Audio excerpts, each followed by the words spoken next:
এই রাষ্ট্রের মালিক জনগণ, তারাই করবে নির্বাচন।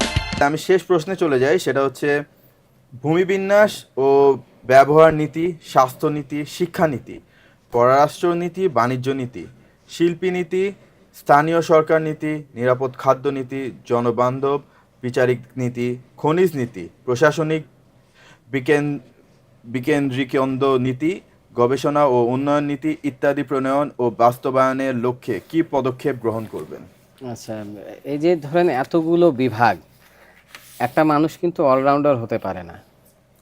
তো আমি যেটা এর আগেও একটু আগে আপনাকে বললাম যে আসলে আপনি যখন অ্যাজ এ পলিসি মেকার হিসেবে সংসদে যাবেন, আপনাকে দেখতে হবে, বুঝতে হবে, জানতে হবে যে আসলে এই কাজটা কে করতে পারে, who is perfect for this position.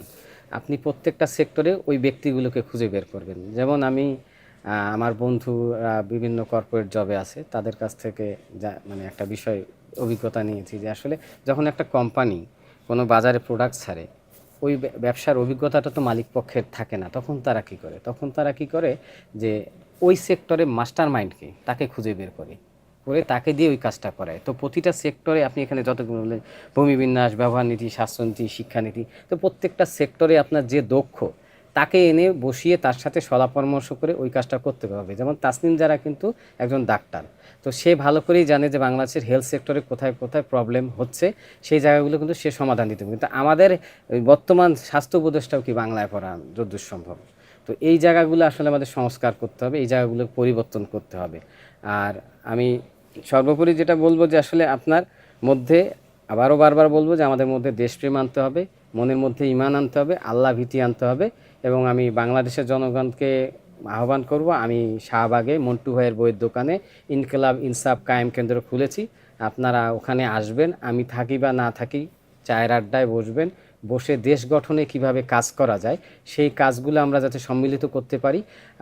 আর আমার রাজনীতিতে আসার আরেকটা মূল কারণ আমি বলি যে শরীফ ওসমান হাদির একটা শব্দ আমার কানে সবসময় বাজে যে আমাকে যদি কেউ হত্যা করে আমার বিচারটা অন্তত করিয়েন। তো আজকে সে চলে গেছে, অনেক দিন হয়ে গেল, বিচারের আমরা বও দেখতে পারতেছি না। তো আপনারা যদি আমার পাশে থাকেন, ইনশাল্লাহ আমি বাংলাদেশবাসীকে বলবো, আমরা অনেক বলেছি উই ওয়ান্ট জাস্টিস, বা এই শব্দটা এখন চেঞ্জ করতে হবে, আমাদেরকে বলতে হবে we will justice, we will justice and we will justice, we will justice, we will justice. Thank you Golam Sarwar ভাই, আপনার গুরুত্বপূর্ণ সময় দেওয়ার জন্য এবং জনগণের পক্ষে ব্রিট রবিন 10Q দ্বারা তৈরি করা 10টি প্রশ্নের জবাব দেওয়ার জন্য। Thank you for the show today. Thank you for অনেক ধন্যবাদ। আসসালামু আলাইকুম। ইনকিলাব জিন্দাবাদ, ইনসাফ জিন্দাবাদ। Thank you.